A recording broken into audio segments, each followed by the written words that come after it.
کی مخالفت ہی رہے گی، مخالفت کرتی رہے گی، ان کے خلاف ہی رہے گی، وہ ان کی طرف اپنی نظر کو نہیں اٹھائے گی۔ مخالفت تو کریں گے، لیکن یسوع مسیح جو ہے وہ بتا رہے کہ آپ کو میں نے دنیا میں سے چن لیا ہے۔ یہ لوگ ہیں جن کو چنا ہے، وہ ہے خداوند یسوع مسیح کے شاگرد، 12 شاگرد جنہوں نے اپنی جان دینے تک انہوں نے وفاداری کی، جان دینے سے بھی دریغ نہیں کیا۔ ان کو خداوند یسوع مسیح نے چنا ہے، اس لیے نفرت کرتی ہے، اور خادم آقا سے بڑا نہیں ہوتا۔ خادم جو ہے یعنی خدمت گزار جو ہے اپنے آقا سے بڑا نہیں ہو سکتا۔ ہمارا آپ کا آقا ہے ہمارا خداوند یسوع مسیح۔ اگر مجھے ستایا تو تمہیں بھی یہ پیشن گوئی ہے، ستائیں گے۔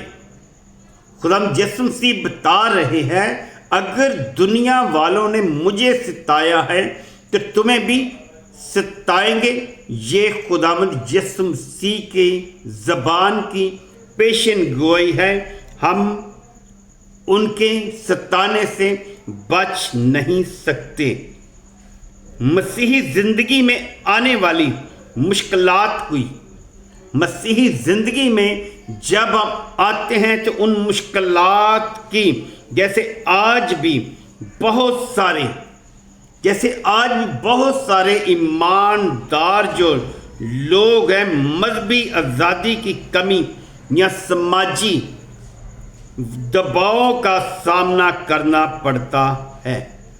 آج بھی جو لوگ ایماندار ہیں ان کو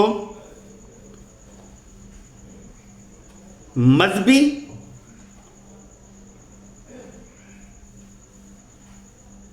آزادی کی کمی یا سماجی دباؤ کا سامنا کرنا پڑتا ہے۔ آج بھی جو ایماندار لوگ ہیں ان لوگوں کو ان کے اپنوں نے ہی دبایا ہوا ہے، کیونکہ سماجی جو رواج ہے، سماج کا رواج، سماج کی باتیں، سماج کا انتظام خادم کو بولنے نہیں دیتا بلکہ ان کو ذلیل کرتے ہیں۔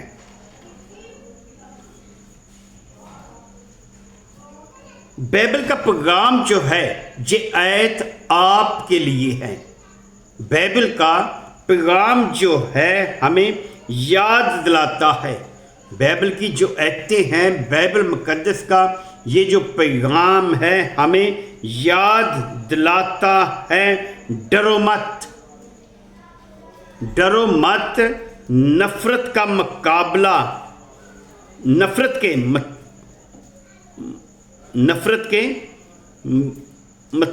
مطالبے ہیں۔ تم خدا کی طرف ہو، دنیا کی نہیں۔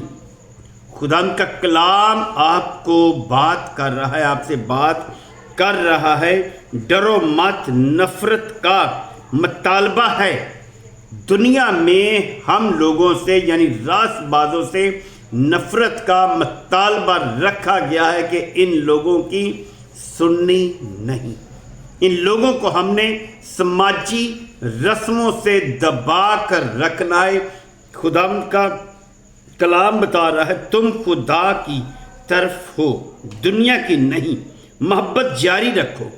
خدا کا کلام آپ کو بھائی بتا رہا ہے کہ آپ اپنی محبت کو جاری رکھیں، آپ خدا کا کلام دیتے جائیں اور لوگ اس کے کلام پر عمل کرتے جائیں گے۔ محبت جاری رکھو، نفرت کے جواب میں نفرت نہ کرو۔ خدا کا کلام جو ہے اپنے محبت کرنے والوں کو بتا رہا ہے آپ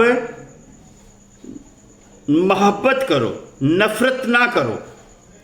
آپ جب 17 پڑھتے ہیں، 17 کا حوالہ پڑھیں گے، یوحنا رسول کی انجیل اس کا 15 باب اس کی 17 آیت کا حوالہ پڑھ کر دیکھیں تو یسوع ہمیں آپ کو کیا جواب دیتا ہے۔ یسوع پر بھروسہ رکھو، وہ دنیا پر غالب آیا ہے۔ آپ میرے بھائی بہن یسوع پر بھروسہ رکھیں کیونکہ وہ دنیا پر غالب آیا ہے۔ آپ یوحنا کی انجیل اس کا 16 باب 33 آیت پڑھ کر دیکھیں تو اس میں لکھا ہے، میں نے تم سے یہ باتیں اس لیے کہیں۔ یوحنا 16 باب کی 33 آیت آپ پڑھ کر دیکھیں تو اس میں لکھا ہے، میں نے تم سے یہ باتیں اس لیے کہیں کہ تم مجھ میں اطمینان پاؤ۔ اگر ہم خدا کے بیٹے پر ایمان رکھتے ہیں، اطمینان اسی میں ہم نے پانا ہے۔ دنیا جتنا مرضی سے تائے گی، ہماری مخالف ہوگی، لیکن یسوع مسیح ہمارا ساتھ ہرگز نہیں چھوڑے گا۔ وہ بتا رہے ہیں اطمینان پاؤ، دنیا میں مصیبت اٹھاتے ہوئے، دنیا میں رہ کر بھائی بہن آپ نے مصیبت اٹھانا ضروری ہے، لیکن خطرہ جمع رکھو، میں دنیا پر غالب آیا ہوں۔ خداوند یسوع مسیح آپ کے ساتھ بات کر رہے ہیں، وہ فرما رہے ہیں کہ میں دنیا پر غالب آیا ہوں۔ یہ آیت ہمیں بتاتی ہے اگر زندگی میں کوئی ایسی صورتحال ہے جہاں نفرت یا مخالفت کا سامنا ہے، یاد رکھو یہ یسوع کی راہ کا حصہ ہے۔ اگر کوئی آپ کے خلاف ہے، آپ کا مخالف ہے، تو آپ یہ جان لیں کہ یہ یسوع میں چلنے کے ایک راہ کا حصہ ہے۔ خداوند آپ کو برکت دے، خداوند آپ کی امید راضی کرے، آپ اسی طرح خداوند کے کلام مقدس سے جڑے رہیں سو آپ برکت پائے۔ آپ یوٹیوب چینل کو سبسکرائب کریں، لائک کریں، فالو کریں، بیل کن کو پریس کریں تاکہ اسی طرح خداوند کا کلام آپ کی انگلی کے وسیلہ سے اور بھی بھائیوں بہنوں کے پاس پہنچتا جائے۔ خداوند آپ کو برکت دے، آمین۔